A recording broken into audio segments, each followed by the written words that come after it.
The Luftwaffe was a powerful air force that played a critical role in the outcome of World War II. The Luftwaffe was established in 1935 and went on to become one of the most formidable air forces in history, utilising innovative tactics, advanced technology and skilled pilots. In this video, we will explore the history of the Luftwaffe, including its early years, its role in World War II, and key figures who played a part in its development. We will also take a closer look at the various aircraft used by the Luftwaffe, from fighters to bombers and transport planes. By the end of this video, you will have a greater understanding of the Luftwaffe's impact on the war, its legacy, and its lasting influence on aviation history. So let's dive in and explore the fascinating world of the Luftwaffe. But before we do get into it, make sure to subscribe to the channel if you are enjoying the content. Now back to the video. The early years of the Luftwaffe are a crucial part of its history, as they laid the foundation for the formidable air force that would emerge in the coming years. In this section, we will examine the formation of the Luftwaffe, its role in the Spanish Civil War, and the technological advancements that were made during the period. The Luftwaffe was officially established on March 1st, 1935, as a result of the rearmament policies pursued by the Nazi government under Adolf Hitler. The Treaty of Versailles, which ended World War I, had severely limited the size and capabilities of the German military, including its air force. However, Hitler began to pursue his expansionist policies in the mid-1930s when he recognised the need for a powerful air force to support his military objectives. To achieve this goal, he appointed Hermann Göring, a World War I veteran and early supporter of the Nazi Party, as the head of the newly formed Luftwaffe. Göring set out to build an air force that would be capable of supporting German ground forces and achieving air superiority over its enemies. Under Göring's leadership, the Luftwaffe rapidly expanded in size and capability. Göring worked to create a culture of innovation and excellence within the Luftwaffe, encouraging the development of new tactics and technologies. In 1936, the Spanish Civil War broke out between the leftist Republicans and the right-wing nationalists, led by General Francisco Franco. The conflict proved an opportunity for the Luftwaffe to test its capabilities in combat for the first time. The Luftwaffe proved vital air support to nationalists, helping them to win a decisive victory in the war. The Luftwaffe's aircraft were superior to those of the Republicans, and they used innovative tactics such as dive bombing to devastating effect.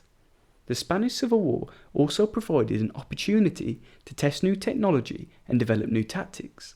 For example, the Luftwaffe developed the Condor Legion, a unit of pilots and ground crew who were sent to Spain to gain combat experience and test new tactics. The experience gained in the Spanish Civil War was invaluable to the Luftwaffe, as it allowed them to refine their tactics and gain a greater understanding of how air power could be used in modern war. During the early years, significant technological advancements were made in aircraft design, engines, and weapons. One of the most significant developments was the introduction of the Messerschmitt Bf 109 fighter, which became the backbone of the Luftwaffe during World War II. The Bf 109 was a highly manoeuvrable and versatile aircraft that could outperform most of its counterparts.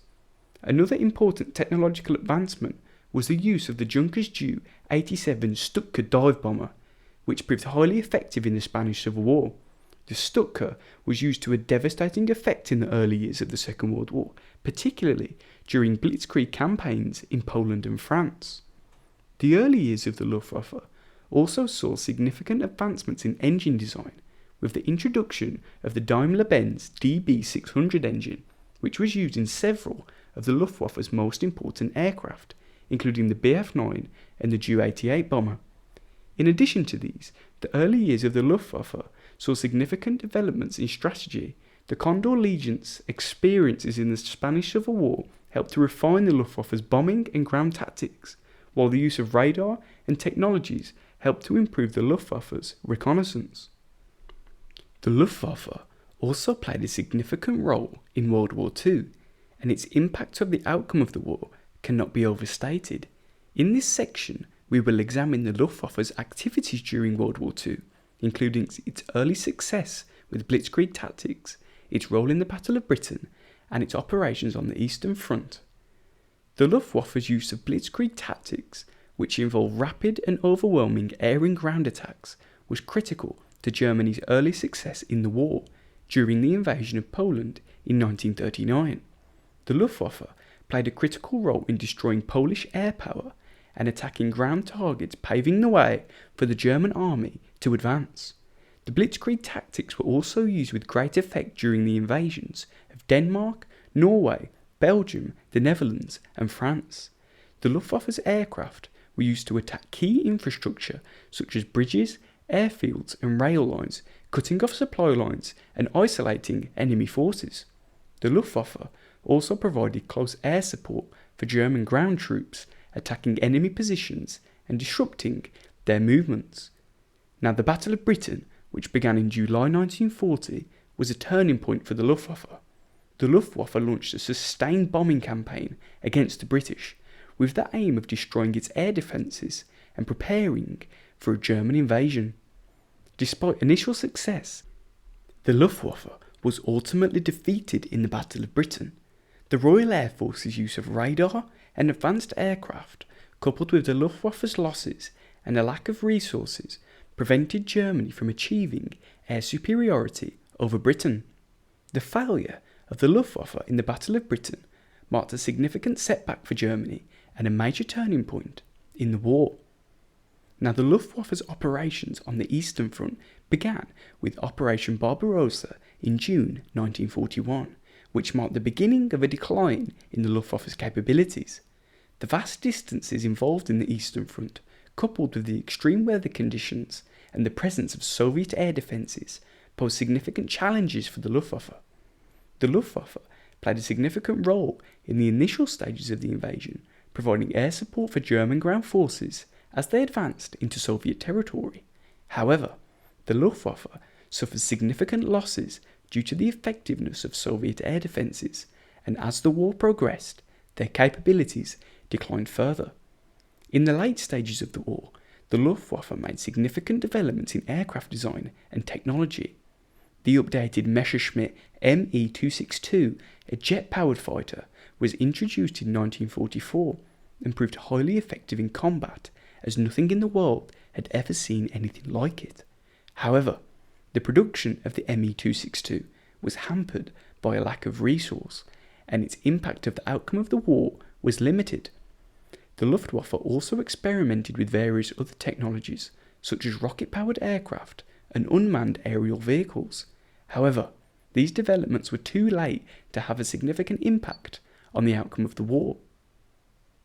Now, the Luftwaffe was commanded by several figures who each played a significant role in shaping the force's strategy, operations, and tactics. In this section, we will examine the lives and contributions of some of the most important figures in the Luftwaffe's history, starting with Hermann Göring, who was one of the most important figures in the Luftwaffe's history, serving as its commander-in-chief from its establishment in 1935 up until the end of the war. Göring was a prominent Nazi and played a crucial role in building the Luftwaffe into a powerful force. Göring's leadership style was characterised by his willingness to take risks and his belief in the effectiveness of air power. He played a significant role in the development of blitzkrieg tactics, which combined air and ground attacks to achieve rapid victories. Göring was also responsible for overseeing the Luftwaffe's operations in the Battle of Britain, although the failure of the campaign led to a decline in his popularity and influence. Following the Nazi defeat of Germany, Göring was arrested and tried for war crimes at the Nuremberg trials. He was found guilty and sentenced to death, but he mysteriously committed suicide in his cell before his sentence could be carried out. Now, Adolf Galland was a highly decorated fighter pilot and commander in the Luftwaffe, who rose to prominence during the early stages of the Second World War.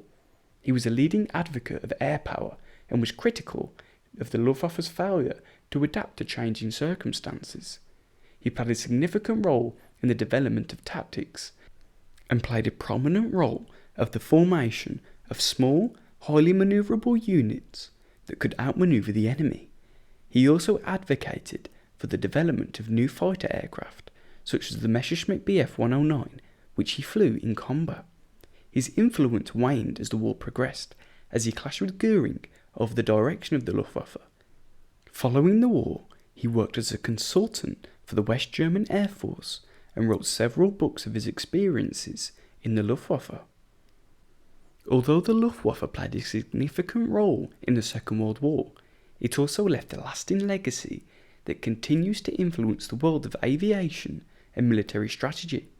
In this section, we will explore the legacy of the Luftwaffe, including its impact on aviation development after the war and its historical significance. The technological advancements made by the Luftwaffe during World War II had a significant impact on the development of aviation in the post-war era. One of the most important legacies of the Luftwaffe was the development of jet propulsion technology.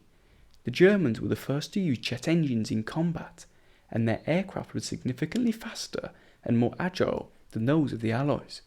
The development of the Messerschmitt Me-262 as the first operational fighter jet was a significant milestone in aviation history. The Luftwaffe's development of rocket-powered aircraft, such as the Messerschmitt Me-163, also had a lasting impact on the world of aviation. The technology used in these aircraft paved the way for the development of space rockets and played a significant role in the early years of the space race. The Luftwaffe's impact on the war was significant, and its legacy continues to shape our understanding of the conflict.